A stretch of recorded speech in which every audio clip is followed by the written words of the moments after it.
Melihat kinerja perusahaan di kuartal 1 ini menarik sekali, mengingat secara nasional memang terjadi perlambatan dalam pertumbuhan ekonomi, tapi untuk di DOOH sendiri memang kita lihat pendapatannya ini turun, tapi labanya justru naik begitu. Mungkin boleh diceritakan sedikit apa penyebab utamanya dari penurunan pendapatan ini dan bagaimana efisiensi tersebut bisa akhirnya menjaga profitabilitas. Oke, baik, terima kasih. DOH kalau kita melihat aktivitasnya lebih kepada advertising company, jadi kita memiliki ekosistem dan secara struktur ada yang out of home, ada juga digital out of home, media luar ruang ataupun yang dari indoor. Kita melihat dari dampak global, betul saya sepakat ketika dibicarakan adalah ada keterlambatan secara pertumbuhan untuk beberapa infrastruktur dan juga secara ekosistem.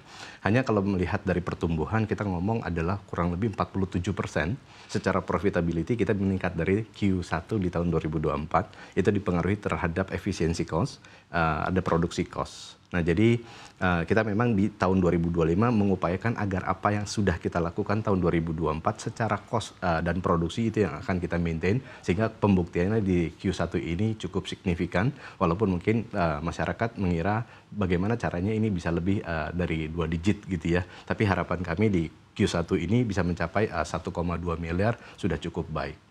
Baik, dan berikutnya terkait dengan pendapatan tadi Bapak sampaikan memang di beberapa sektor ada terjadi perlambatan, artinya ini tercermin juga dan langsung dirasakan oleh DOOH. Betul, jadi melihat dari Q1 tahun 2024 kita punya pendapatan 37 miliar, kalau tahun ini hanya 30 miliar, ini dirasakan sekali terhadap spending ads dari beberapa industri ataupun company-company yang memang sudah berlangganan beriklan secara contract base gitu ya. Hal ini yang mengakibatkan ada sedikit penurunan, tapi harapannya nanti di Q2 kita sudah mempersiapkan dari awal sekali untuk planning agar ada terjadinya peningkatan untuk menutupi dari gap yang sudah dilakukan, ada kurang lebih sekitar 7 miliar ya perbandingan dengan year on year tahun lalu. Baik, industri apa spesifiknya mungkin yang menunda untuk beriklan atau mengalami kesulitan karena perlambatan tersebut? Yang pertama adalah industri FMCG, karena kita melihat adalah kalau kita di end user bicara tentang spending power ataupun buying power, itu adalah masyarakat yang ada di lokal,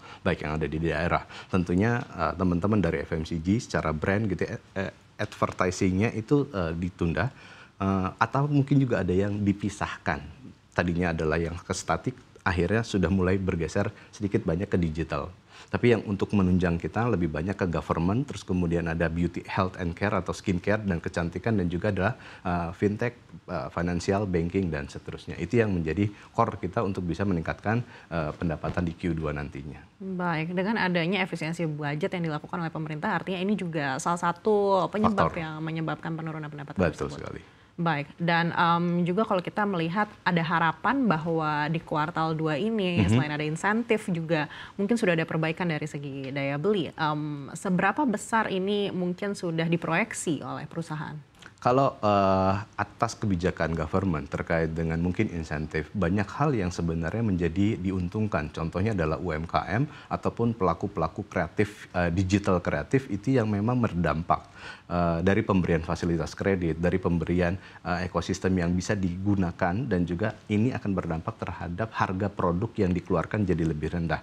Nah, tentunya ini akan mengakibatkan potensi untuk buying power dari masyarakat jadi makin tinggi, dan harapan kami ini akan berpengaruh terhadap korporat atau brand-brand existing, sehingga nanti ke depannya secara plan marketing mereka sudah punya untuk Q2, Q3 dan seterusnya untuk bisa expand secara komponen cost-nya ya, baik itu yang ada di digital, yang OOH ataupun out of home, ataupun juga dengan pelaksanaan campaign yang ada di konvensional inventory. Baik, tadi Bapak sampaikan beberapa sektor yang mungkin menjadi fokus untuk menaikkan pendapatan di kuartal 2. Ya. Tapi kalau berkaca dari pendapatan di kuartal 1, sektor mana dari antara sektor-sektor utama ini yang mungkin memberikan kontribusi paling besar dengan adanya profitabilitas tersebut? Fundamental kita karena kita memiliki satu inventory, kalau mungkin masyarakat sudah kenal bahwa ada namanya TV di dalam kereta. Kereta itu adalah KRL Jabodetabek, itu sektor yang paling besar, cukup potensial untuk bisa menghantarkan revenue untuk DOH. Itu yang pertama. Yang kedua adalah tidak luput kemungkinan orang sudah berpikir bahwa apakah out of home ataupun konvensional inventory ini akan turun. Di beberapa daerah mungkin iya, tetapi untuk sektor Jabodetabek saya rasa itu masih konstan, dan kami tetap bisa mendapatkan revenue dan porsi dari OOH itu sendiri. Nah, yang ketiga adalah aktivitas terkait dengan digital. Karena mungkin historical, setahun yang lalu kita mengakuisisi sebuah perusahaan, itu sifatnya adalah agency influencer yang memang berkoordinasi terhadap influencer, KOL, dan selebgram, dan itu yang akan kita gunakan untuk melakukan produk bundling kepada brand, jadi pembelian asetnya terkait dengan OOH, terus juga ada digital, dan juga ada KOL.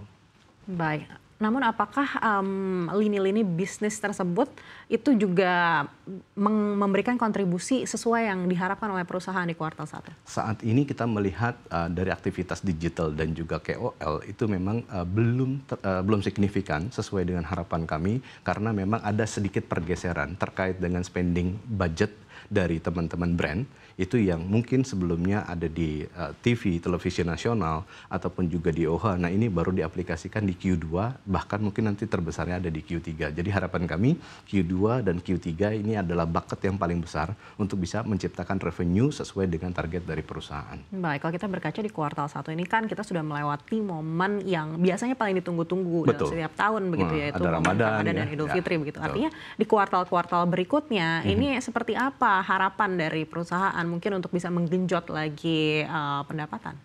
Aktivitas seasonal tentunya ada di momen-momen tertentu. Tadi disebutkan adalah Lebaran dan Idul Ramadan. Terus kemudian nanti akan ada masuk di era yang namanya liburan atau holiday dari teman-teman sekolah dan mahasiswa. Itu yang akan menjadi potensial karena traffic yang kami miliki dari inventory itu ada kereta api jarak jauh, ada KRL Jabodetabek, ada transportasi bis, dan juga sektoral dari pasar-pasar tradisional yang nantinya di bulan atau di Q2 ini atau bahkan menyusung ke Q3 itu memang populasi masyarakat terbesar yang berada di sektor wisata, sektoral transportasi itu yang cukup besar. Nah, untungnya kami adalah inventory kami itu audience captive-nya itu ada di situ. Sehingga kami memprediksi dan memproyeksikan secara konsep dan proposal-proposal yang sudah muncul kepada brand itu terkait dengan pemanfaatan audience, pemanfaatan captive dan traffic yang kita sajikan untuk bisa mengenhance kebutuhan dari marketing dan promosinya klien. Itu harapan kami. Baik, seberapa besar optimisme yang mungkin sudah terukur hingga akhir 2025 ini? Kita bicara 2024. Kalau nanti di Q2 dan Q3 kita targetin bertumbuhnya kurang lebih 30-50% atas persiapan-persiapan yang sudah kami lakukan baik terhadap inventory konvensional, inventory digital, dan inventory dari KOL ataupun influencer yang akan kita jadikan satu kesatuan untuk memberikan layanan 360 campaign terhadap kebutuhan dari teman-teman brand. Baik,